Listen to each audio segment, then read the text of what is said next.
Então, nós estamos começando o nosso segundo bloco do curso de processo penal. No final do bloco anterior, Tiago fez uma pergunta. A pergunta é: se o Ministério Público, dentro daquele prazo legal que está definido no artigo 46, se o Ministério Público não agir, aí nós temos a legitimação do ofendido para propor a ação penal privada subsidiária da pública. Mas também, e se ele também não agir, como é que fica?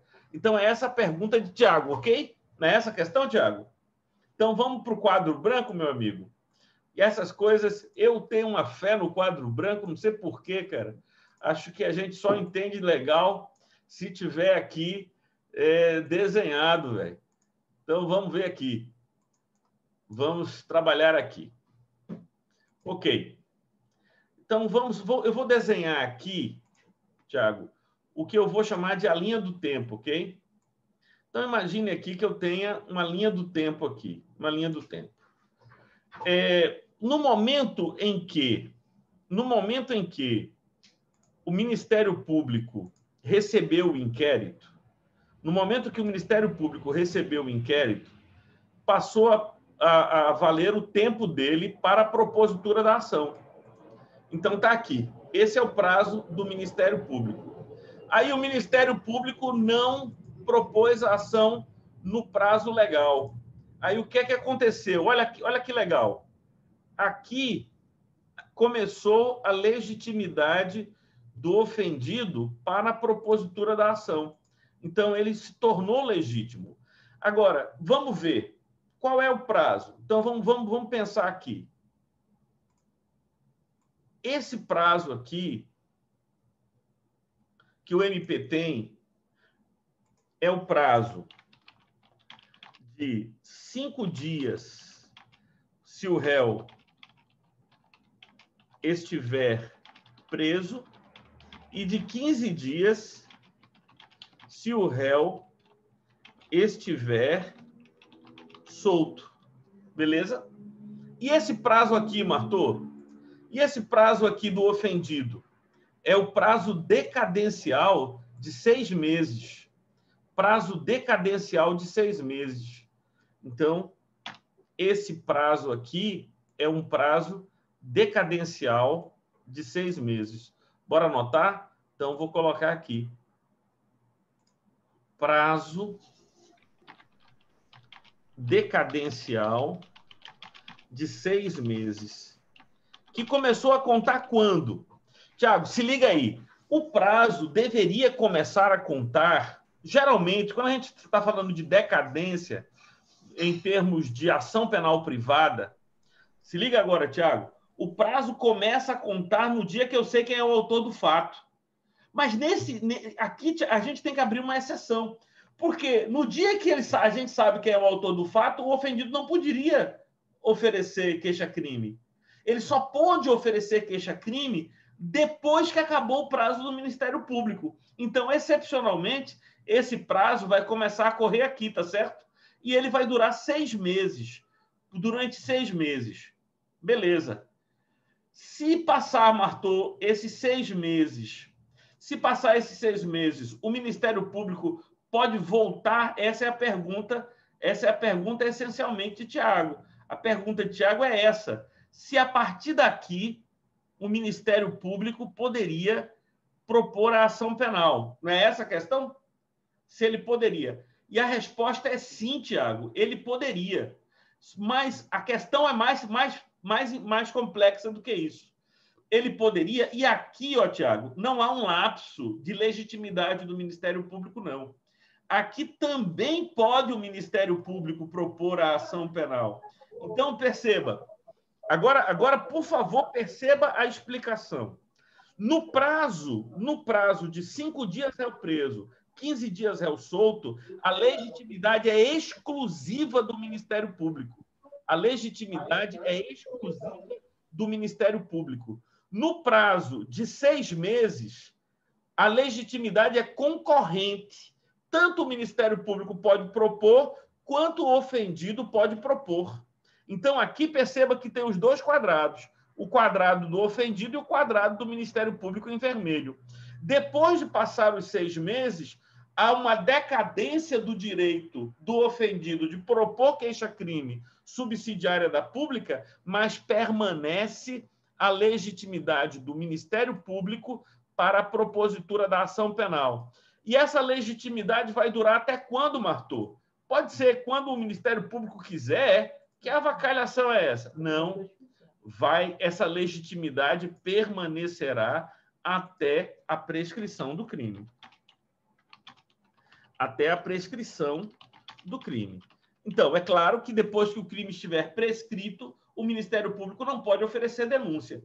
Então, voltando para ver se você entendeu. 5 dias réu preso, 15 dias réu solto. Legitimidade exclusiva do Ministério Público. 6 meses depois do prazo do Ministério Público, que passou em habeas. O Ministério Público não fez nada. Nesses 6 meses, legitimidade concorrente. Os dois podem propor, o Ministério Público através da denúncia, o ofendido através de queixa-crime subsidiária da pública. Passaram os 6 meses, nem o Ministério Público fez nada, nem o ofendido fez nada. Então, decai o direito do ofendido, ele não pode mais oferecer queixa-crime subsidiária da pública, mas volta, porque nunca deixou de existir, permanece a legitimidade do Ministério Público para a propositura da ação penal por meio da denúncia. Tá claro, meu amigo? Tá claro, sim, professor. Na verdade, o MP nunca perdeu, né, a legitimidade, né? Até a prescrição, ele continua como parte legítima para propor essa ação. Mas... Exatamente, ele nunca perdeu, só que só houve um período em que a legitimidade se tornou concorrente, ou seja, tanto ele quanto o ofendido poderiam a propositura. E a gente leu aqui que durante quando o artigo 29 deixa claro que mesmo o ofendido tendo oferecido queixa-crime subsidiária da pública, o Ministério Público acordou, porque quando o juiz recebe a queixa-crime e, de fato, ele verifica que é legítima porque o prazo passou em habeas, ele tem que notificar o Ministério Público. E aí, imagine que o Ministério Público acordou, ele pode assumir a titularidade da ação penal. Entendeu? Ele pode substituir, tirar a queixa-crime, colocar a denúncia, ele pode aditar a queixa-crime de tal maneira que ele deixa lá a queixa-crime e ainda amplia os conteúdos estabelecidos na queixa-crime. Tudo isso está no artigo 29, que nós lemos há pouco. Dúvidas, meus amigos? Dúvidas? Alguma questão? Não? Que legal, cara. Mas que legal, foi muito bom você trazer essa questão aí para que a gente pudesse refletir sobre ela. Muito bem. Então, o que eu gostaria de fazer nesse nosso tempo aqui é compartilhar com vocês a leitura, dos principais artigos que versam sobre ação penal no nosso código, que começa no artigo 24 do CPP. Artigo 24. Então, se liga aí que eu vou fazer a leitura comentada. Tem muita coisa aqui, então vamos se ligar. Eu vou ter que ser mais ou menos rápido. Nos crimes de ação pública, esta será promovida por denúncia do Ministério Público, mas dependerá, quando a lei o exigir, de requisição do ministro da Justiça ou de representação do ofendido ou de quem tiver qualidade para representá-lo. Então, como é que a gente descobre, Breno, que um determinado crime é de ação penal pública incondicionada? Breno, a regra é que o crime seja de ação penal pública incondicionada. Esta é a regra. Se o Código Penal nada disser sobre o assunto, é incondicionada. Quando não for incondicionada, quando é que eu vou descobrir que não é incondicionada? Quando o Código diz procede-se mediante queixa, procede-se mediante representação do ofendido, procede-se mediante requisição do ministro da Justiça. Então, tem que haver essas expressões. Se não houver essas expressões, subentende-se que o crime é de ação penal pública incondicionada. Parágrafo 1º do artigo 24. No caso de morte do ofendido ou quando decretada a ausência por decisão judicial, o direito de representação passará ao cônjuge, ascendente, descendente ou irmão. Seja qual for o crime, quando praticado em detrimento do patrimônio ou interesse da União, Estado ou município, a ação será pública. Inclusive, deveria dizer a ação penal pública incondicionada. A representação será irretratável depois de oferecida a denúncia. Márcia, veja, nos crimes de ação penal pública condicionada à representação, o ofendido não é obrigado a fazer a representação. Mas se ele fizer a representação e o Ministério Público fizer a denúncia com base na representação que foi feita, não se pode se retratar. Não há a possibilidade de retratação. Agora, Alcione, se liga aí numa coisa importante. Se liga numa coisa importante. Então, antes do oferecimento da denúncia, o ofendido pode se retratar da representação. As pessoas vão começar, dizem popularmente, né, retirar a queixa. Não se trata de retirar a queixa, né? Porque se trata de crime de ação penal pública. Então, para fazer a denúncia, o Ministério Público precisa de representação. Se eu já fiz a representação, mas o Ministério Público não ofereceu denúncia, eu ainda posso me retratar. Basta chegar lá no Ministério Público, onde eu fiz a representação, ou na delegacia de polícia, onde eu fiz a representação para o inquérito policial e dizer eu quero retirar. Tecnicamente falando, eu quero me retratar da representação feita. Beleza? Só tem uma exceção, viu, Alcione?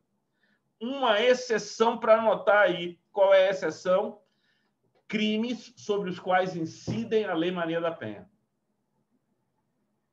Nos crimes sobre os quais incidem a Lei Maria da Penha, não é possível fazer a retratação da representação na delegacia de polícia. Tiago, você é muito jovem, Tiago. Deixa eu explicar a você por quê.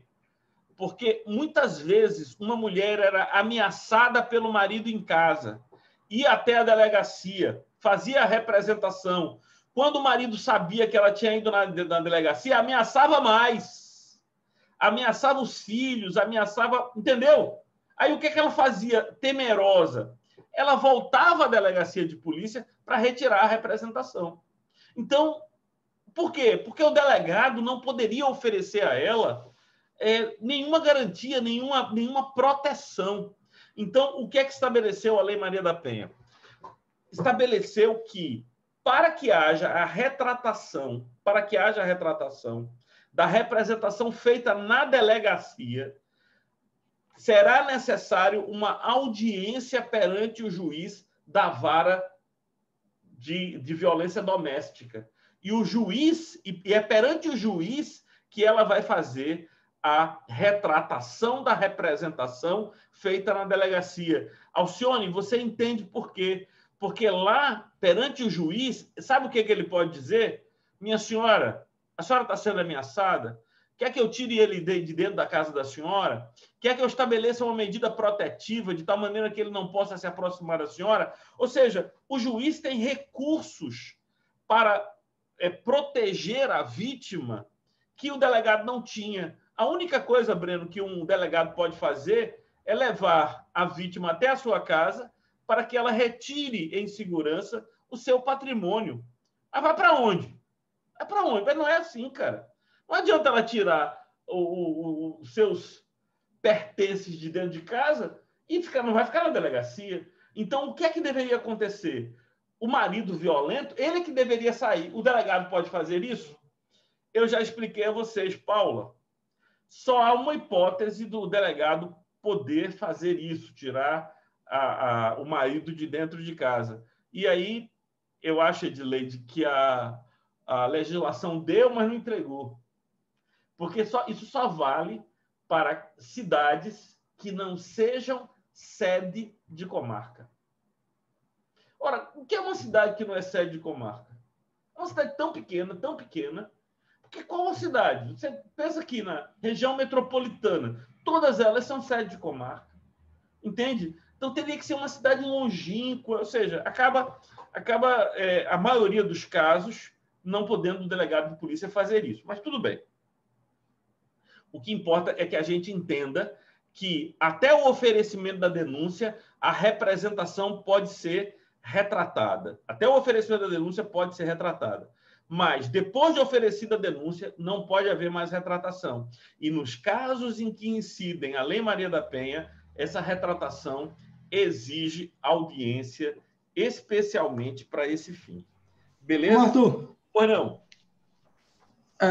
Existe um prazo para que você possa retirar a queixa ou não?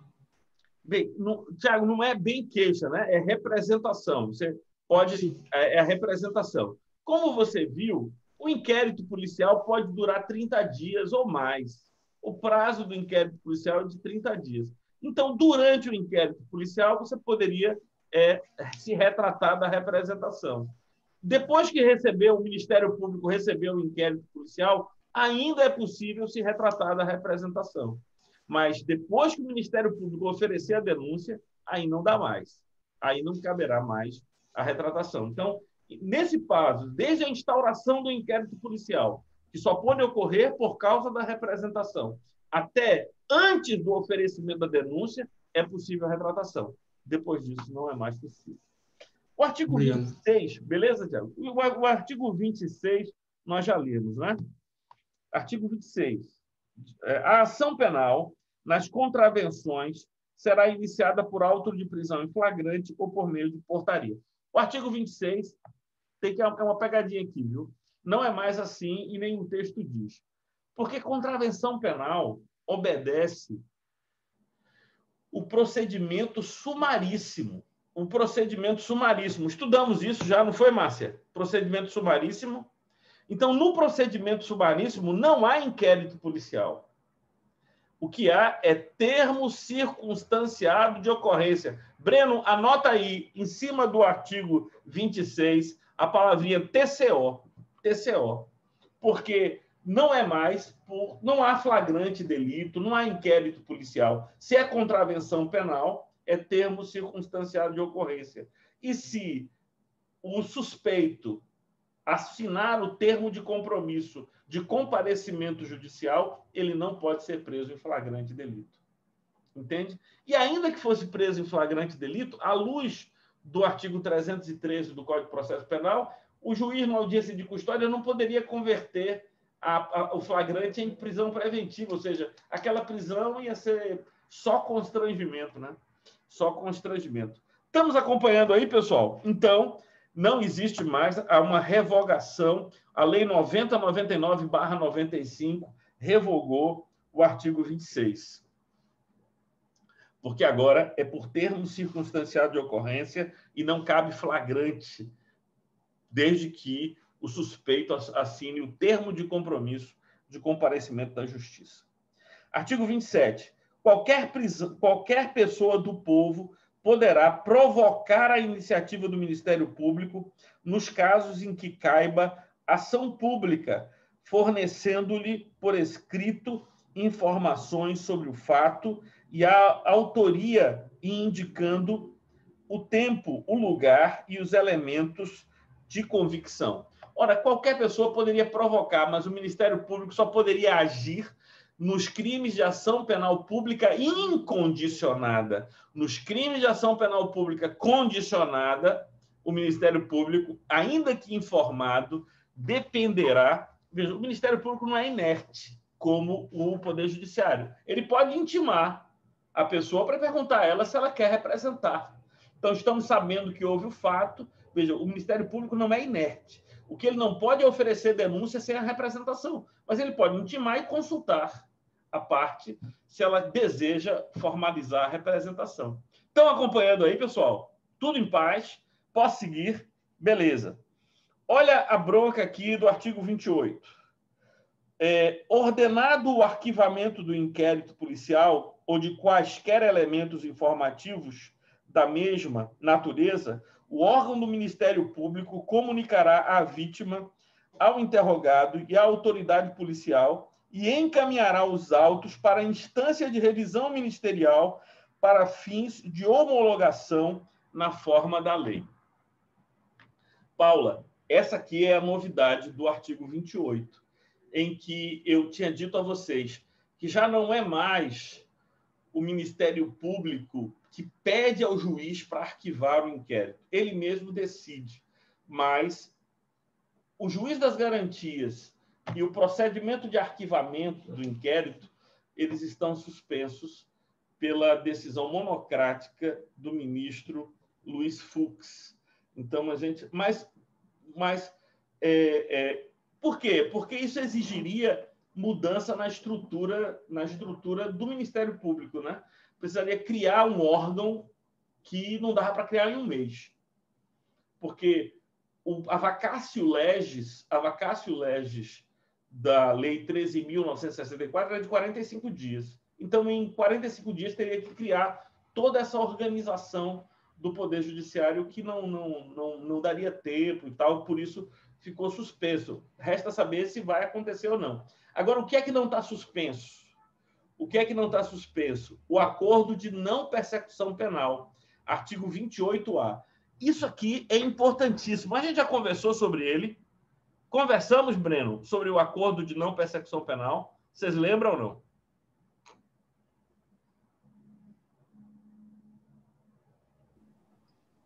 Eu lembro um pouco, acho que por alguns vídeos que eu vi do senhor, mas talvez nesse curso ainda não. Então, é importante a gente ver aqui o acordo de não persecução penal. É algo extremamente inovador. É algo extremamente inovador. Bora dar uma olhada aqui no quadro branco para eu mostrar a vocês aqui como seria essa questão do acordo de não persecução penal. Ora, imagine que o Ministério Público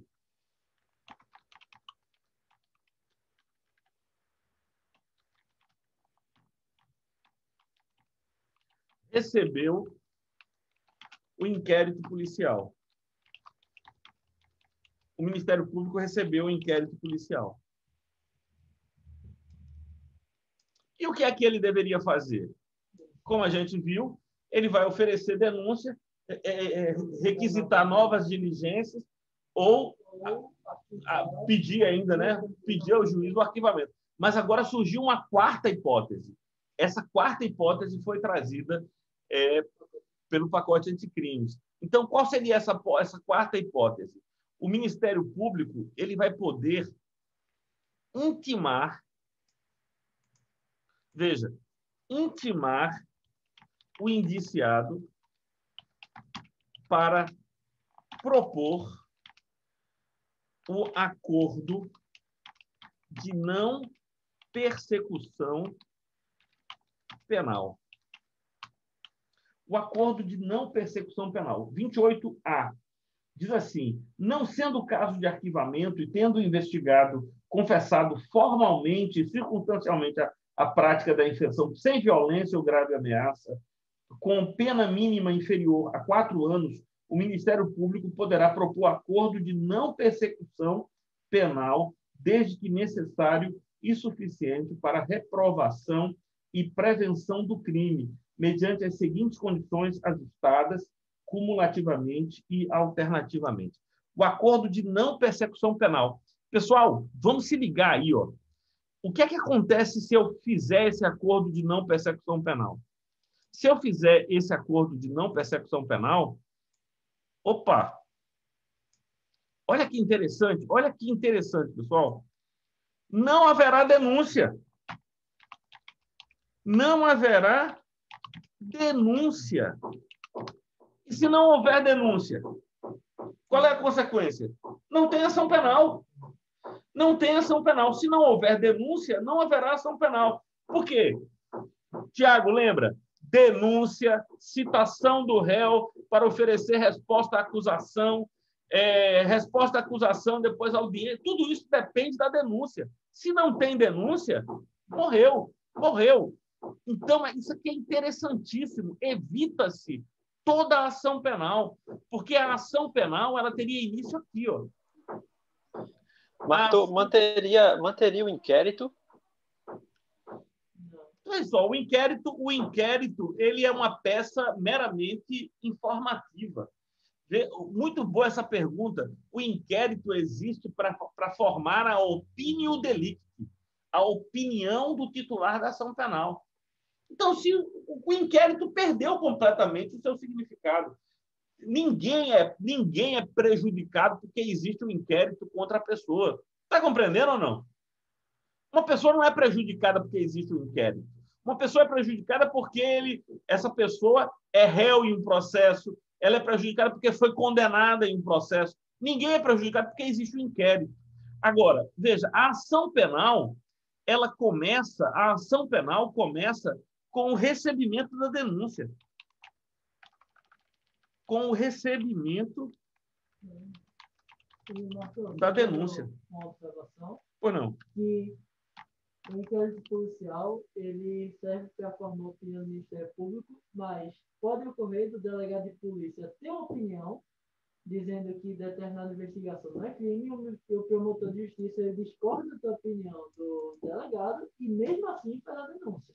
Exatamente. O que o Matheus está lembrando é que o inquérito policial não vincula o Ministério Público. O inquérito policial pode não indiciar ninguém e o Ministério Público denunciar. O inquérito policial pode indiciar e o Ministério Público pedir arquivamento, porque não encontra elementos ali para... Então, não há um efeito vinculante do inquérito policial. Então, o que é que importa? O que importa é que a ação penal mora aqui, meus amigos. A ação penal mora nesse lado de cá. A ação penal mora do lado de cá. Se não houver denúncia, não há ação penal. Porque a ação penal, o primeiro ato da ação penal é o recebimento da denúncia. Então, se não houver oferecimento da denúncia, você não tem ação penal. Agora, quais são as hipóteses, né? Quais são as hipóteses do acordo de não persecução penal? Vamos elencá-las. Primeiro, crime sem violência ou grave ameaça. Quem ficou de fora? Ficou de fora homicídio, roubo, estupro, tudo isso, latrocínio, tudo isso ficou de fora, né? Eu vou até tirar crimes, eu vou tirar infrações penais. Vou colocar infrações penais. É mais rápido, mais amplo, que envolve crimes e contravenções penais. Então, infrações penais sem violência ou grave ameaça. Mas, Breno, tem um monte de coisa que está dentro aí. Estelionato, furto, todos aqueles crimes contra a administração pública, não é? Isso tudo está aqui. O elenco é grande. Em segundo lugar, segunda característica, pena mínima inferior a 4 anos. Deixa eu ver aqui se é igual ou inferior a 4 anos. A pena mínima igual ou inferior a 4 anos. Inferior a 4 anos, exatamente. E não é igual, não. Tem que ser inferior a 4 anos. E, só pois não. Outra dica é que o acordo de persecução penal ele é uma negociação entre o Ministério Público e réu, ou ofendido. Então, os crimes de ação privada não se encaixam no acordo de persecução penal, porque já não é a figura do Ministério Público que entra nesse papel. No crime de ação privada, a figura é do ofendido. Então, o ofendido ele tem que oferecer a queixa-crime ou não, dependendo se ele quer ou não, mas ele não tem direito ao acordo de não persecução penal. Exatamente, porque o acordo de não persecução penal quem oferece a proposta é o Ministério Público. E quando o crime é de ação penal privada, Matheus, em geral, ela está na Lei 90/99, haverá audiência de conciliação entre o ofendido e o suspeito. Porque a gente nem pode falar de réu ainda aqui, porque réu é só depois do oferecimento da denúncia. Então, e aqui, em que a terceira necessidade, o terceiro requisito é que penas restritivas de direito ou multas e ou multa sejam suficientes para atender aos fins da pena. Vocês lembram da aula que eu dei sobre fins da pena? O fim da pena é retribuição e prevenção. Prevenção geral e prevenção especial. Isso está muito claro aqui, os fins da pena. Veja o que é que diz o 28A. Propor o acordo de não persecução penal, desde que necessário e suficiente para reprovação e prevenção do crime, ou seja, o caráter retributivo e preventivo da pena, né? Para a realização dos fins da pena. Isso aqui é extremamente importante. As infrações penais sem violência ou grave ameaça, pena mínima inferior a 4 anos. Agora, tem uma revolução aqui que está na minha cabeça e a gente vai trabalhar nisso agora. Essa semana, no início no máximo no início no início da próxima semana, no final dessa semana ou no início da próxima, eu vou preparar uma peça sobre esse assunto, levando essa questão em consideração. O que é que vocês sabem sobre a aplicação da lei processual no tempo?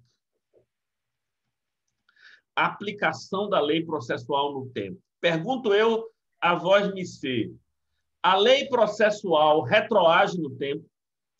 Sim ou não?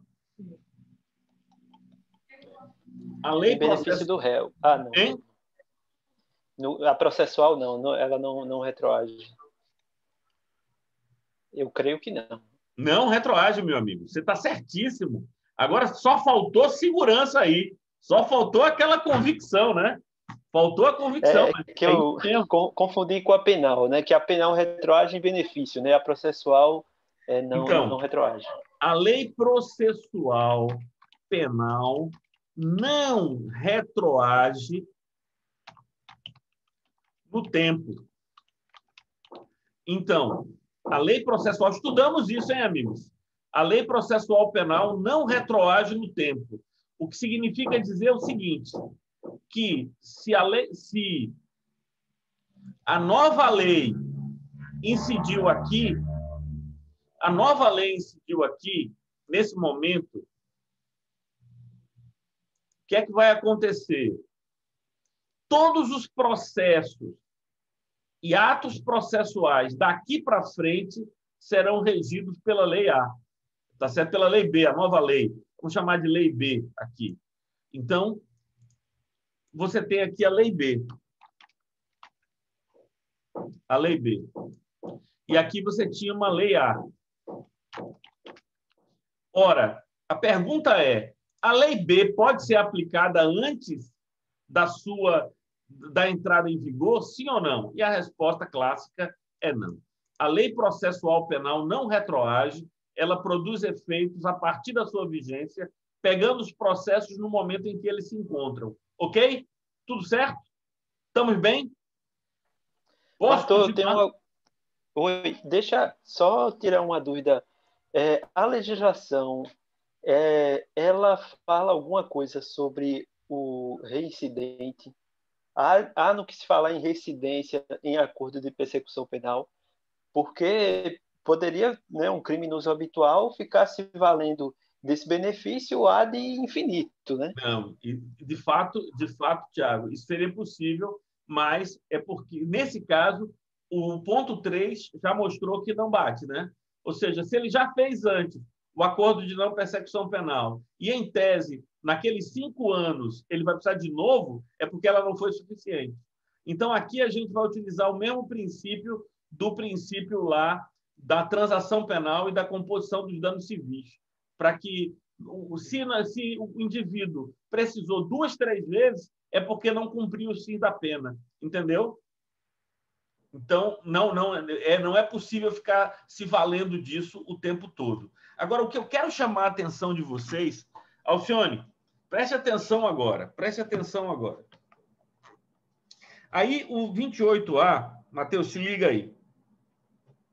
Ele tem que assumir uma série de compromissos, tá certo? reparar o dano e restituir a coisa à vítima, ele tem que confessar o crime, ele tem que ser réu confesso, confessar circunstanciadamente o crime, ele tem que estar disposto a renunciar voluntariamente a bens e direitos indicados pelo Ministério Público, ou seja, tudo que ele recebeu ilicitamente como resultado da prática do crime, ele vai devolver voluntariamente. Ele vai prestar serviço à comunidade, que é a pena restritiva de direito que ele faria. Ele vai pagar a prestação pecuniária, se isso for o caso de indenizar uma vítima, né? Haverá prestação pecuniária. Cumprir por prazo determinado outra condição indicada pelo Ministério Público. Então, isso aqui é fruto de uma negociação. Para a aferição da pena mínima combinada ao delito a que se refere o caput desse artigo, serão consideradas causas de aumento e de diminuição aplicáveis ao caso concreto. Então, eu tenho que calcular qual é a pena mínima. A pena mínima que ele vai receber. Inclusive, eu vou fazer incidir as causas de diminuição, entende? E as causas de aumento, eventualmente. Tudo bem. O que me chama a atenção é outra coisa. Vamos seguir aqui. O disposto no caput desse artigo não se aplica nas seguintes hipóteses. Primeiro, se for cabível transação penal de competência dos juizados especiais criminais nos termos da lei. Então, não há se for crime de menor potencial ofensivo. Se o investigado for reincidente, olha aí, Tiago, olha aí, se o investigado for reincidente ou se houver elementos probatórios que indiquem conduta criminal habitual, reiterada ou profissional, exceto se insignificante as infrações penais pretéritas. Então, nem cabe para reincidente, nem cabe para indivíduos cuja indicação é que ele era um criminoso habitual. Então, está aqui vedado. Agora, olha o inciso terceiro. Ter sido o agente beneficiado nos 5 anos anteriores ao cometimento da infração em acordo de não persecução penal, transação penal ou suspensão condicional do processo. Se ele fez um desses acordos nos últimos 5 anos, não pode. O que mais?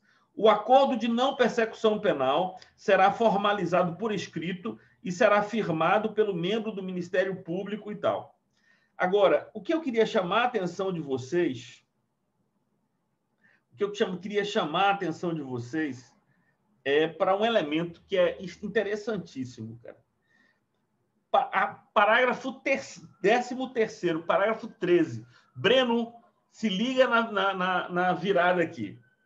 Parágrafo 3º. Cumprido integralmente o acordo de não persecução penal, o juízo competente decretará a extinção da punibilidade. Epa! Para tudo. Uma adição ao artigo 107. Extinção da punibilidade? Extinção da punibilidade é matéria penal ou processual penal? Penal.